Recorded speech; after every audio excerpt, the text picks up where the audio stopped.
Good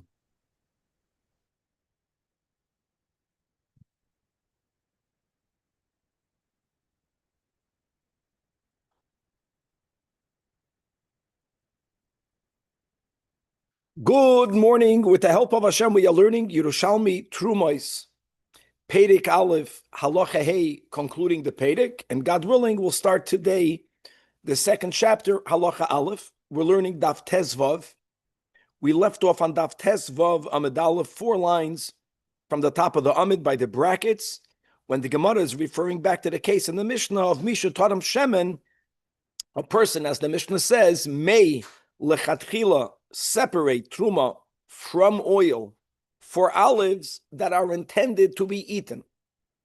Now, the first part of today's daf will be questioning and ultimately showing that it's really machlokes tanoim, both sides are correct, but the question is, what is the quantity of oil that you have to remove for the olives? Up until now, especially when we learned last week the second understanding of Gezel Hashevet, we explained, just as an example, which was the example of the Mara Fulda, that if you have, let me just give these numbers, 100 saw of olives, when you'll turn them into oil, they will produce 50 saw of oil. It's, in other words, the ratio is more or less 2 to 1. It becomes diminished. When we were learning the sugya up until this part of the Mishnah, when olives are intended to be made into oil, there is no doubt that the quantity or the ratio of how much oil, this is all avada, you shouldn't do it, we learned. But if you did it, when you separate oil for olives, what will be the quantity of oil? You don't look at the quantity of the olives, which would then mean if you have 100 saw of olives, what would be 2% of 100 saw? 2 saw. You don't remove 2 saw of oil for those olives. Why? Because those olives are going to become oil. If 100 saw of olives are going to become into oil, 50 saw of oil, what is truma from 50 saw of oil? 1 saw. It's 1 from 50. That's for sure. But now we have to revisit this. In the case of the Mishnah, where a person may lechatchila separate truma from oil for olives that will be eaten as olives, now the question is, what is the right ratio? What's the right quantity of oil for those olives? Do we say also lefi shamnon, as we said until now? I'm not looking at the 100 saw of olives, even though they're going to be eaten. Olives are viewed as something that is there really for oil. So you remove only 1 saw of oil for those olives. Why 1? Because it's really 50. It's not 100. Or no, since you plan to eat them, we don't cheshbin the truma from the oil for oil. It's not going to become oil. You have 100 saw. Now, you're not taking truma from the olives. That's why it's weird. You're taking truma from the oil. Nevertheless, since you're taking it for the olives, how much do you have to take? 2 saw of oil. That's called lefi oichlon. Is it lefi shamnon or lefi oichlon? That's the Gemara's question. We're going to see that it's a machlokes tanoim.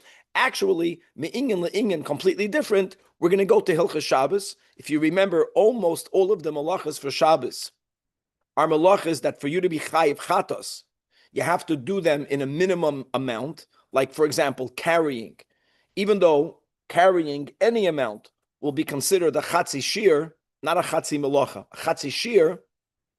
But for you to be chayiv chatos, when it comes to food items, solid food items, the minimum amount that one needs to do to be chayiv chatos is carrying a groigeres, the amount of a dried fig. That is when it comes to a food item. When it comes to a liquid item, the minimum share for one to be chayiv chatos on Shabbos is a revius. So the same question will be olives that are meant to be eaten, but olives generally are here to produce oil. You plan to eat them. What type of shear are we using? Are we using lefi oichlon, lefi shamnon? As we'll see, mamish, the same tanoim that say over here, the same ones, each one is going to follow l'shitosayu. We will also have a discussion today of someone who separated ma'aser rishon. It's called ma'aser rishon shehikdimu b'shibolin.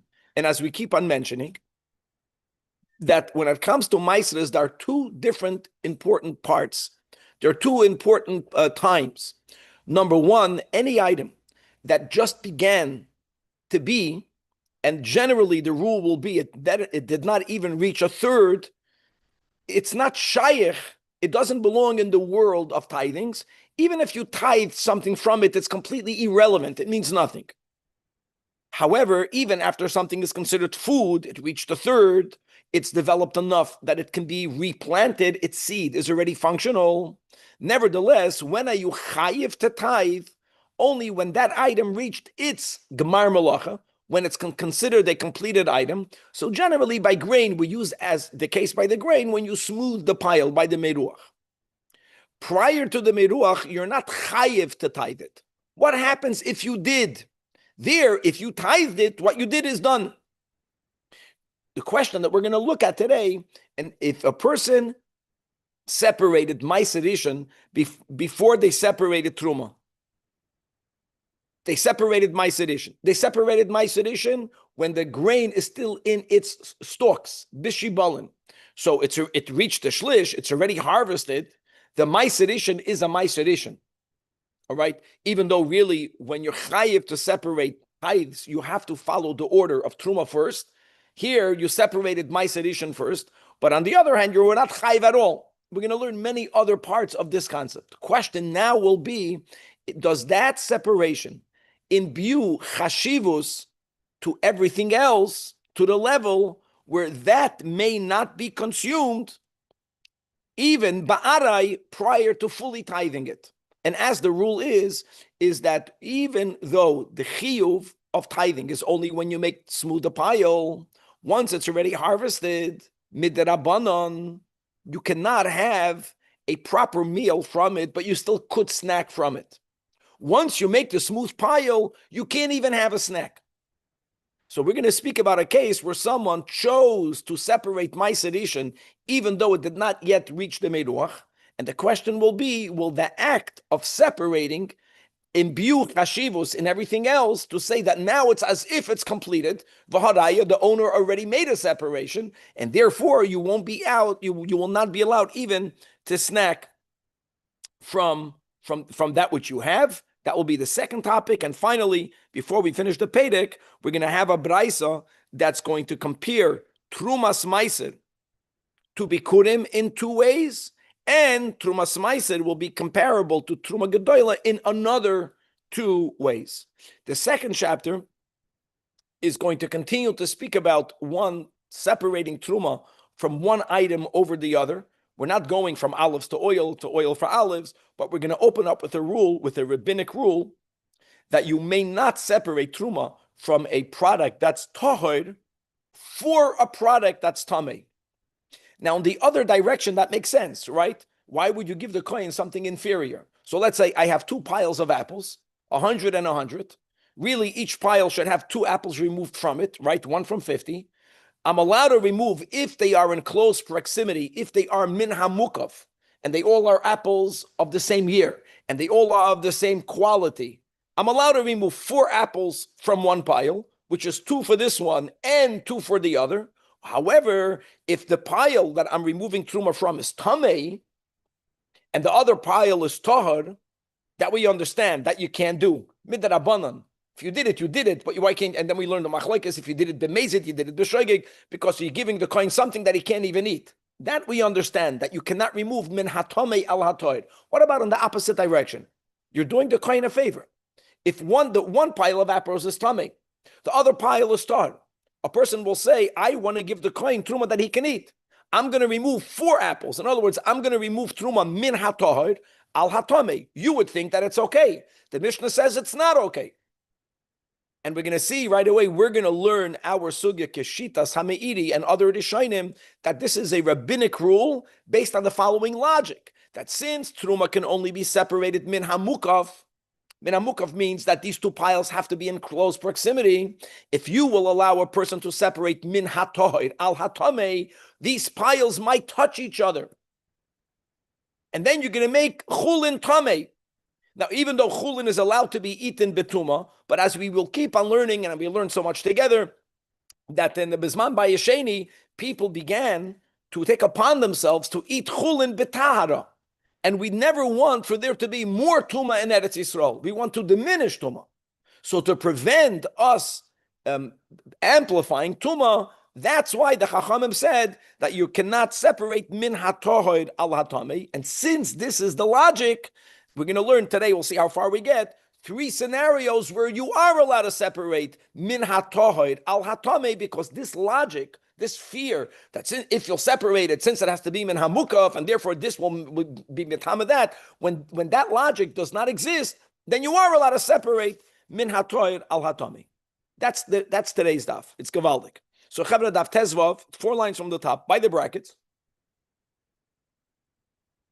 Mi shetaram shemen, again, this is the case in the Mishnah where one is allowed lechatchila to separate truma from oil for olives if those olives are already in their completed phase, which means that the person plans to eat the olives the way they are.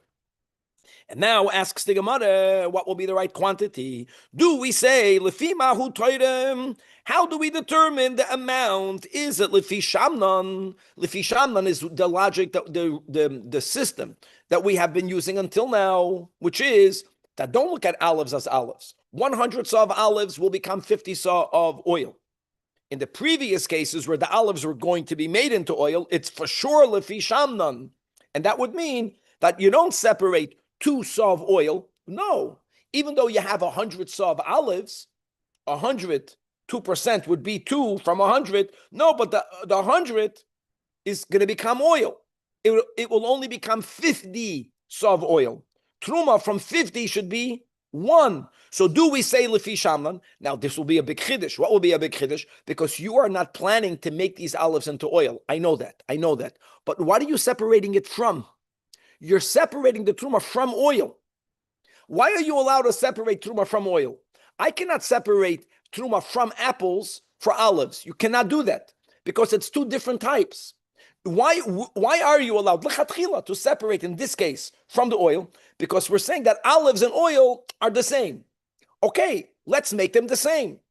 If the truma is from oil, so then at that moment, look at the olives ki'ilu, they're oil. 100 saw of olives is 50 saw of oil. Then the ratio of oil should be 1 saw. Or you can word it in a different way. 1 saw of olive oil came from how much saw of olives? 1 saw of olive oil came from, Aviv, 2 saw of olives. So let's look at the olives. You have 100 saw of olives. Okay, give only 1 saw of oil because 1 saw of oil is 2 saw of olives. That will be the logic of lefi shamnan. Or, now this will be special, since the olives for which you are separating the truma will not be made into oil, it's going to remain olives. There's 100 saw of olives. Okay, if you want, you could have separated from it 2 saw of olives. If you want, the Mishnah says you can separate it from the oil, but you have to separate 2 saw of oil. That will be lefi oichlan. Lefi shamnan or lefi yoichlin, that's the Gemara's inquiry. And the Gemara answers, Amar Rabbi Yochanan, says Rabbi Yochanan, that itaisa, that I know the answer, I learned the answer from whom? Midechilfai. Who's chilfai? Look inside the Pnei Moshe, 8 lines from the top. Mibraisa de tone chilfai, and v'hu ilfa. Ilfa hamusker b'shas habavli. So quickly, just to share the story, the famous story of Rabbi Yochanan and Ilfa. This is Tainus Bavli, Daf Chaf Aleph, all the way on top. Ilfa and Rabbi Yochanan have a garsi b'yoraisa. They were chavrusas. They always learned together. And the chikela milsa tuva. And they became financially in dire straits. So they're learning, but there's no parnasa. So Amri, they said to each other, Nekam v'nezel v'navar iska, let us both go and spend time doing business. Then the kayim b'nafshin, to fulfill the pasuk, efes kilo yeh b'cha evyon. There's a promise that there won't be poor people amongst the Jewish people. In other words, they weren't going to work for themselves. It wasn't their ego thing. It says in the Torah, promise that there won't be poor people amongst the Jewish people. So for God's word to be fulfilled, they're going to work. Okay. Now, Osli they went, and oisvi tusve guda ri'ia, they happened to sit down under a rickety bridge. That's funk where they sat down. And and they started to eat. In other words, they went to eat food. And while they're sitting and eating a meal, they're eating lunch. Also today, Malachi Yashadais, two heavenly angels came, and Shama Rabbi Yechanan and Rabbi Yechanan heard their conversation. The Amr Chad, Lachabre, one Malach told the other, Nishdi Olayu Hai Guda. They're sitting under a bridge that's about to collapse. Let's push the bridge on them, as if the Malachim cannot push the bridge if the bridge is strong. But a person should not put oneself in danger. And let's kill them. Why? Why do they deserve death? Because they left their dedication to learn the whole time, and they're beginning to occupy themselves with temporary life. The other malach responded, Shafkinu, no, let them be, let them live. Why? Because the ikabuhu chad, because one of them, the kaimo beishaita, one of them, his time is coming. One of these guys' light is meant to shine still. One of them did not fulfill the mission. Now, Rabbi Yechanan heard the conversation. Ilfei loy shama. So Amalei Rabbi Yechanan ilfa shama mar midi. Did you hear anything? Amalei loy. So Rabbi Yechanan says that me the shamiyano, since I heard this conversation, the ilfa loy shama, but ilfa didn't hear. Shmamino lididi kaimeli shaita. My time. It's my time now. So what should he do? Amalei Rabbi Yechanan. So Rabbi Yechanan tells Ilfa, Ihadar v'oike ben afshoi. I'm going to go back and I'm going to rededicate myself to learn. And ultimately, he became the big head of the yeshiva. He became Rabbi Yechanan. There's a pasuk that says, Efes ki lo yebecha evyoin. They found another pasuk. The pasuk says, ki lo yachtal evyoin b'kerev haaretz. God says there will never cease to be poor people in the land. This pasuk, that pasuk. Rabbi Yechanan went back to learn. Ilfa went to do his business. Before Ilfa had a chance to get back, to get into his business, Malach Rabbi Yechanan was already appointed to be the head of the yeshiva. And Amruloi, and they always told Ilfa that that if you, Ilfa, if you would have been together with Rabbi Yechanan, Ilfa was more learned than Rabbi Yechanan. If you would have come, Rabbi Yechanan never would have become the melech. You would have been the melech. And from then on, every now and then, Ilfa was more learned. So Ozal, Ilfa, when Tola Nafshe, he used to hang himself, be Iskaria, the Sfinta, on the mast of a ship, on a very tall part of the ship, on top, not in front of the ship, on top of the beam that's in front of the ship. He used to go all the way up there, and every now and then he used to say, if anyone will ask me a question, even in the Braisas that were less known, and I won't be able to find the remes from one of those Braisas from a Mishnah, if I can't do that, I'm going to jump off the mast and kill myself. There's so much to speak about. Whoever hears the story smiles, because there's so much wisdom here. I just want to speak about, so they were two Chaverim. So Rabbi Yechanan, now you appreciate. So Rabbi Yechanan was the Rosh Yeshiva. Ilfa was the businessman. And Rabbi Yechanan used to quote Ilfa. He was the learned one. He knew the answers. I know my grandfather of blessed memory, who learned in Lubavitch Tamchet Mimim in Varsha in Poland. He had two from the Chevra. Two of them made their ways to 770. And one of them became our Rosh Yeshiva there, and one of them became the Gabbai. And my Zayda always used to say that the Gabbai should have been the Rosh Yeshiva. In other words, sometimes, now Danny is taking insult to the whole story, because in Danny's mind, the Gabbai is the top man. He's the top guy in the top. By my Zayda, in his mind, the rabbi was the one on top. The Gabbai was second. So he used to say it was wrong. Nobody else thinks that the Gabbai should be the Rav. I'll tell you that much. There you go. So Amar Rav Yechanan, back over here, that I know from Chilfa. And it's a machlokes tanoim. Rabbi Yomer. Now, again, you look at the Yerushalmi, you can just understand how people struggled. Because you see, either the Gir says Lefi Yochlan or Lefi Shamnan. Well, what do you do with this? It's very difficult. But anyways, thank God we're living in a generation. Again, the Ois V'Hadar, these Chevra, there was a Chevra of our generation. They got together and they mamish did Yigia, and they went and they did this research. And they made a hachra that the Girs is Lefi Shamnon, and Rabban Shimon ben Gamliel says Lefi Yochlan. Okay, a machlokes tanoim. Now there's a little nuance that even Lishitas Rashbag, lefi oichlon. When I said, so in other words, when you have 100 saw of olives, you have to give 2 saw of oil. That's a lot of oil.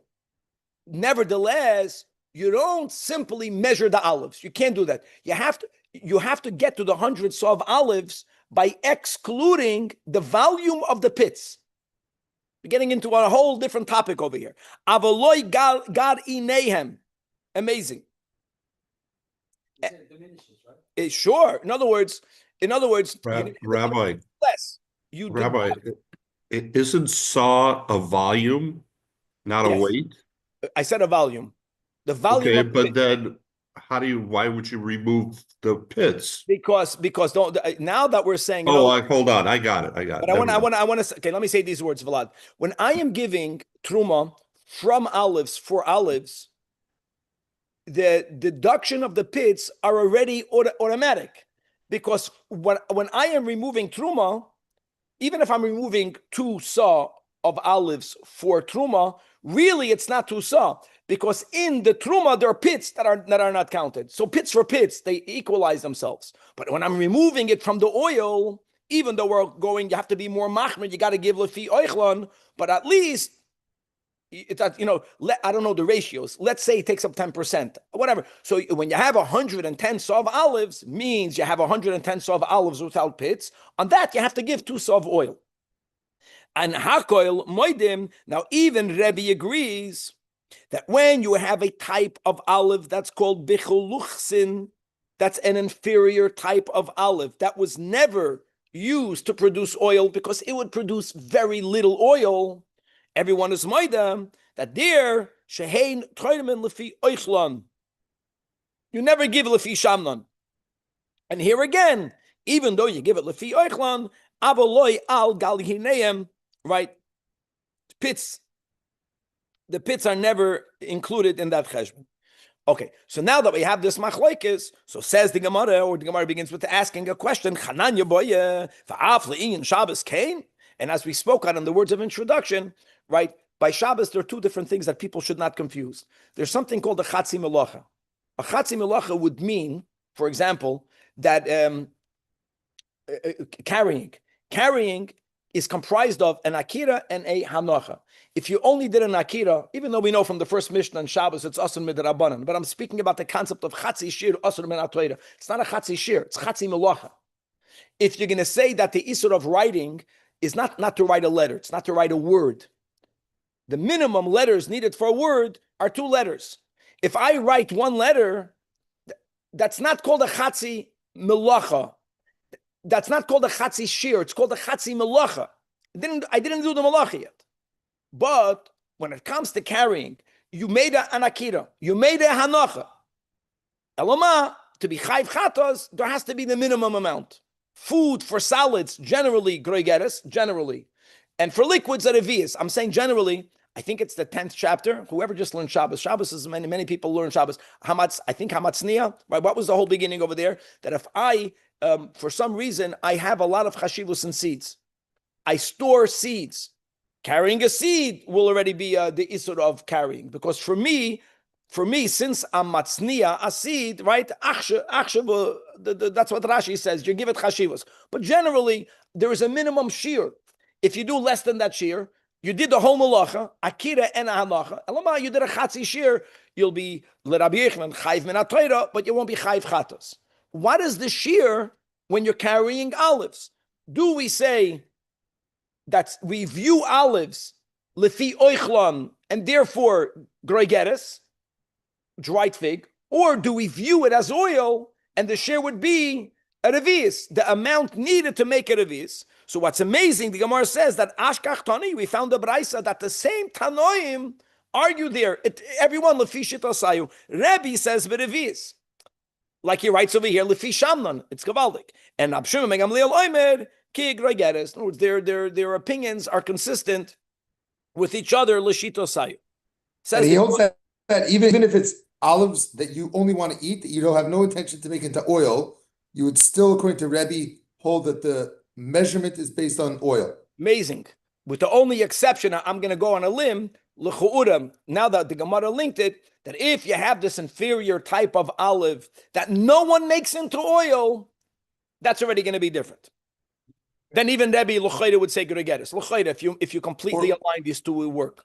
Or I wonder if maybe like if it's like a dried something, like a raisin. You're not making that into wine.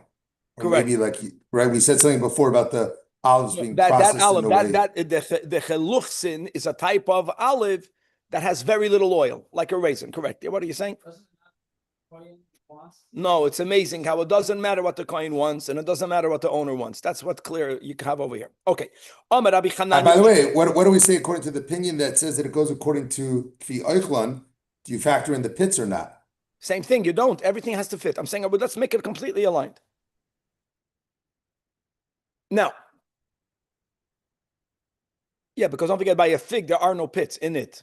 Or let's say we eat the pits. I eat figs. You eat the whole thing up. Oh, okay. I just have a question. Gemara said Chananya boy. Here it's Rebbe Chananya. Is it the same one? But some Amoraim called him Chananya and some Amoraim called him Rebbe Chananya, or is it another one? I don't know.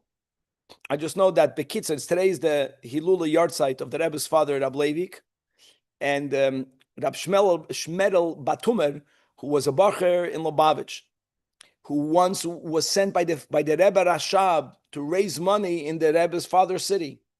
And everyone would stay in his house. And he came to visit the Rebbe to stay there and to work from his house. And the Rab Leivik wasn't there. Rebbe Tzanchana was there. His wife was there. And when he entered, he asked, is Leivik da? Is Leivik here? And she was very, very troubled that a bacher couldn't even give a Reb to her husband. She didn't say anything, but he felt it. 40 years later, Rab Leivik was already killed. He passed away in Golus. These people went through the Second World War. Everyone went through Mamish Gehenim. And they're in New York. And Rebbe Tzanchana always made a farbrengen on Chaf of. The Rebbe would farbreng one night, whichever night, and then she would make in her home a personal gathering for the memory of her husband. And she held a grudge. He says that he met Rebbe Tzanchana on occasion, and he felt, imagine. So he invited himself over, and he asked to speak. And he says that we see in the Gemara that the Rabbanon of Bavel are titled with Rav because they didn't have smicha, even though there are exceptions. But generally, smicha has to be given in Israel, and the Chachamim from Eretz Yisrael are called Rebbe. And greater than Rebbe is Rabban. Rabban is only to the head of the Sanhedrin. And then the Gemara says that Gadol mi Rabban, that who's greater than a Rabban? The few people that were so great that they had no titles. Gadol mi Rabban Shemoi. And the Gemara says, like Hillel, like Shammai, and he said, and like Leivik. In other words, he was telling Rebbe Tzanchana that only for the greatest people do you not give titles to, because no title can describe their greatness. And he says she looked at him and she smiled at him, and he felt that this is the way greater people apologize. In America, you tell a person straight, this is what I did, if I offended you. But not to our grandparents' generation, it didn't work that way. That's the way that he insulted, and that's the way he got his mechila. I'm just saying that because here you have Hananya, and here you have Rebbe Hananya. Maybe the ones who quoted Hananya that saw his greatness and saw he doesn't fit into a Rebbe, they called him Hananya. And anyways,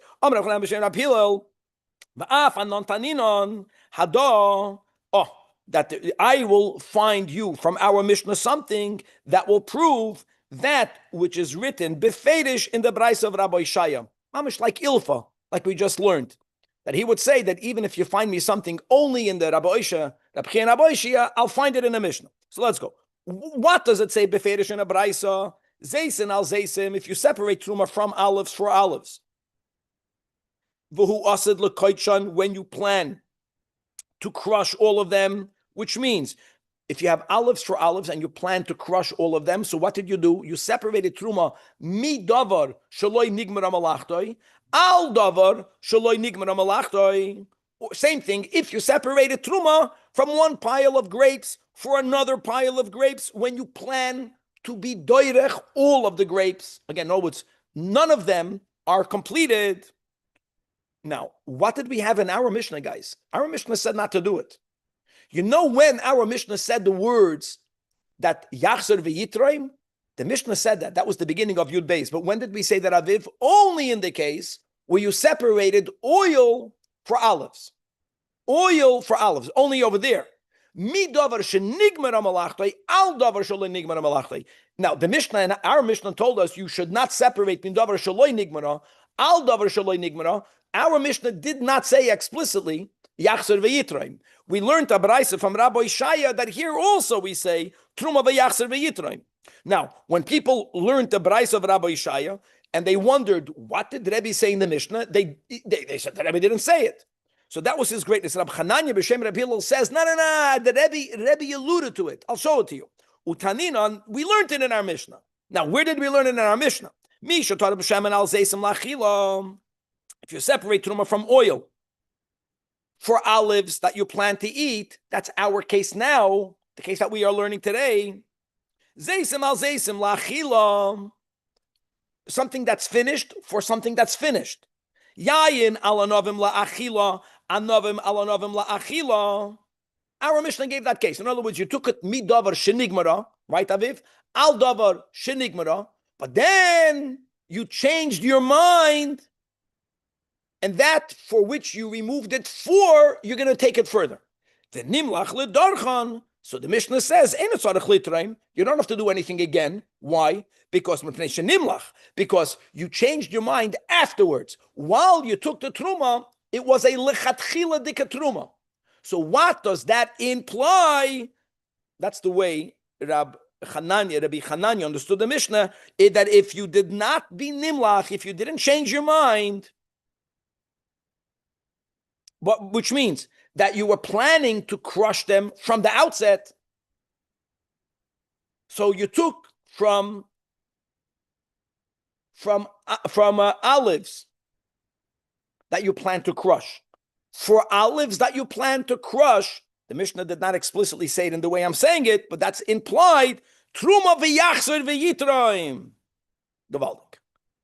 So you see that Rebbe hinted to the same thing that we learned explicitly by Rabbi Shaya. I just want to say that everything we learned up until now, that when do we say Truma v'yachzer v'yitraim, that's only if you lost the original one. That stands. That the Truma is only midrabanan with the two nafkeminas the Mishnah wrote explicitly, with all of the other details that you still have to be toidem from it mimakam achet. Everything that we learned until now stands. Yachzer v'yitram is only because of Geder Mechatas. Okay, now, a post factor only if you lost it. Now, there says in the Mishnah, what's the source? In other words, what's the source that you cannot separate Truma? Now, I get it, Aviv, to separate Truma, midavar shaloi nigmar malachtoi. Al davar shenigmar malachtoi, makes sense, you shouldn't do it, because they're not the same.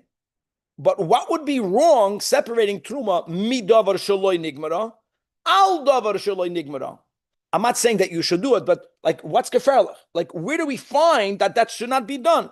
So we have a source. We quoted the source yesterday. So the Gemara says, Rav Imi says in the name of Rav Shimon Lakish, since it says in Parshas Koirach, the nechshav lochem trumaschem. This is speaking about a Levi, that the Levi has to remove from his meiser ish and trumas meiser, and when he does it, God will reckon it for him. God will consider it for him as if he did the normal truma separation, which the Levi doesn't do because he doesn't own land. As if he separated truma kadogon min hagoyden, from grain, from that which is on the threshing floor. That which is on the threshing floor is a finished product. Uchemeleya min hayekev, from something that's completely ripe or full, completed, from on that which is in the vat. What's in the vat is something that's completed. Okay? In other words, mimashu mitzavas b'nei Levi. So we see clearly, explicitly, that when the Torah is speaking about meiser, minha meiser, or trumas meiser, what is it removed from? From the goyden and from the yekef, from that which is nigmara malachtoi. And now the Torah says v'nechshav lachem trumaschem, right, in the plural. So just like mimashu mitzavas b'nei Levi litrem and mina gomor, that's explicit. Turning to the Daf Tezvav Amid Beis, trumaschem plural, and that's the rule. We keep on learning that we compare meiser. Trumas meiser to truma gedoyla to trumas meiser, we put them all together. Hada amra she'asur liten loy shibalim, that you should not give the kohen a davar shaloi nigmar malachtoi. Truma should come midavar shenigmar malachtoi. Okay, but now what happens if you did it? So the angle that we are going to be looking at right now is like we spoke in the intro, just to quickly review it. The obligation of tithing is only when something reached its completed state. What I'm saying now is all midrabanan. Once something reaches its completed state, you may not even snack from it. Prior to an item reaching its completed state, even though you don't have to tithe it, but you're not allowed to have a proper meal, you cannot have a su'udas keva, but you are, even on a rabbinic level, you can snack. You are allowed to snack. If you remember, the Rambam, Hilchas Maisres Pedek Shlishi, the Rambam writes that there are 6 things that bring an item to a Gemar Malacha. Aside of the normal, you smooth it into a pile. One of them is if you happen to separate Ma'aser Rishon. The fact that you went ahead, even though that normally you should tie things in the right order. Here you did not follow the right order. That's another issue. It won't be ma'akev because you're not chayiv to tie at all, because you only have stalks. So the Rabbi Chia Bar Ada says in the name of Rabbi Shimon ben Lakish that Ma'aser Rishon she'egdimu b'shibalim, when the item was not yet subject to be tithed, you chose to separate Ma'aser Rishon. Your act of separating Ma'aser Rishon makes everything chashuv because you chose to do that. You were not. You were not. The coals went cold. I'm sorry, Kalev. Okay, and now asur loichal mimenu arai. That's gewaldig.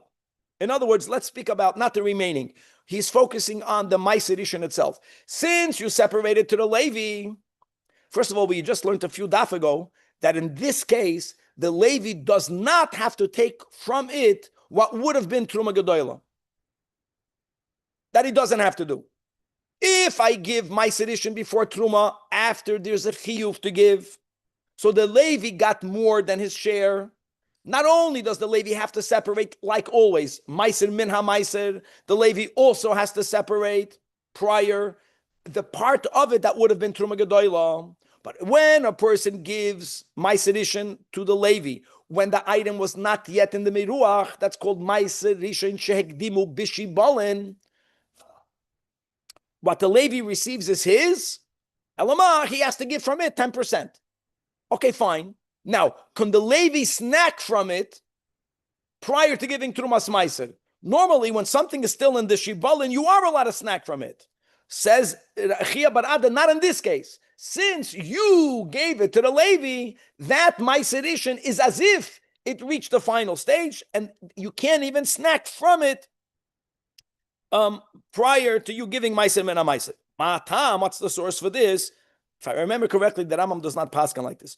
Umatam, the Rambam writes it clearly that giving Ma'aser is only something that triggers something if it already reached Gemar Malach. Anyways, L'maitam, because it says also in Parshas Koirach, Ves Koche B'nei Yisrael Loise Chalalu V'Loise Musu, and Koche B'nei Yisrael, we know from Torah Shabal Peh, is referring to Ma'aser Rishon, and the Torah is saying that Ma'aser Rishon, right? Prior to giving from it Trumas Ma'aser is banafai tevel. If you eat tevel, you chayv misa b'dei shamayim. That's why the Torah is saying that any type of kachir b'nei Yisrael, if the Levi got Ma'aser Rishon, even though it came earlier on, for him not to die, you have to first do what you need to do, which is to separate Ma'aser min ha-Ma'aser. Now, the Gemara wants to know whether this source is a real source or whether it is an asmachta. It's very common that really you have a rabbinic law, and even though they quoted the pasuk, it's just something that they're leaning on to remember their din, to have a hint to the din, but it's not a real doiraisa. The way the Gemara words it is, Ma'u sheyilku al tivli dvar Torah, where you get malchus. In other words, is the pasuk a biblical source, and then you would get malchus, or it's only an asmachta. So the Gemara says, Rab Ashiyon, all these new names. B'shem Rabbi Yoina, Masnisa Amra, from a Mishnah, we can see that ein loikin al tivlei devar Torah. Where do we see that in the Mishnah? Because the Tanin Taman, we're quoting a Mishnah from Misechtes Bikurim, and this is Gavaldik. This is the greatest way to finish the Perek. That Trumas Meiser, even though we keep on saying that Trumaschem Lashon Rabim, and we compare Trumas Meiser to Truma Gedoyla, hold on, really? Trumas Meiser is like Bikurim, not like Meiser, not like Truma Gedoyla.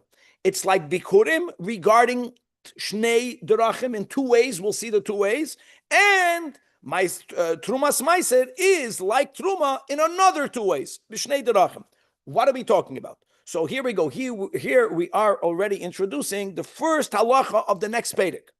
When we said that by Truma Gedoyla, you rabbinically are not allowed to take min hatoid alatami. And we asked, why not? You're giving the coin something better. We're going with the approach. The reason is because since Truma Gedoyla has to be given min hamukaf, if you will be allowed to take min hatoid alatame, these two piles might touch each other. Now, we also learned just a few daf ago that meiser min ha-meiser does not need to be given min hamukaf. Why do you have to give things min hamukaf? Because since you're not allowed to give truma exact, you only give it by approximation, and we want for the approximation to be approximate, not to be completely off. So therefore, when everything is in the same place, you get it approximately correct. If things are in different places, it will be too far off the approximate. Since Trumas Meiser is given exact, it's not giving by approximation, so the reason to prohibit or to demand min hamukaf does not apply. Trumas Meiser does not need to be given min hamukaf.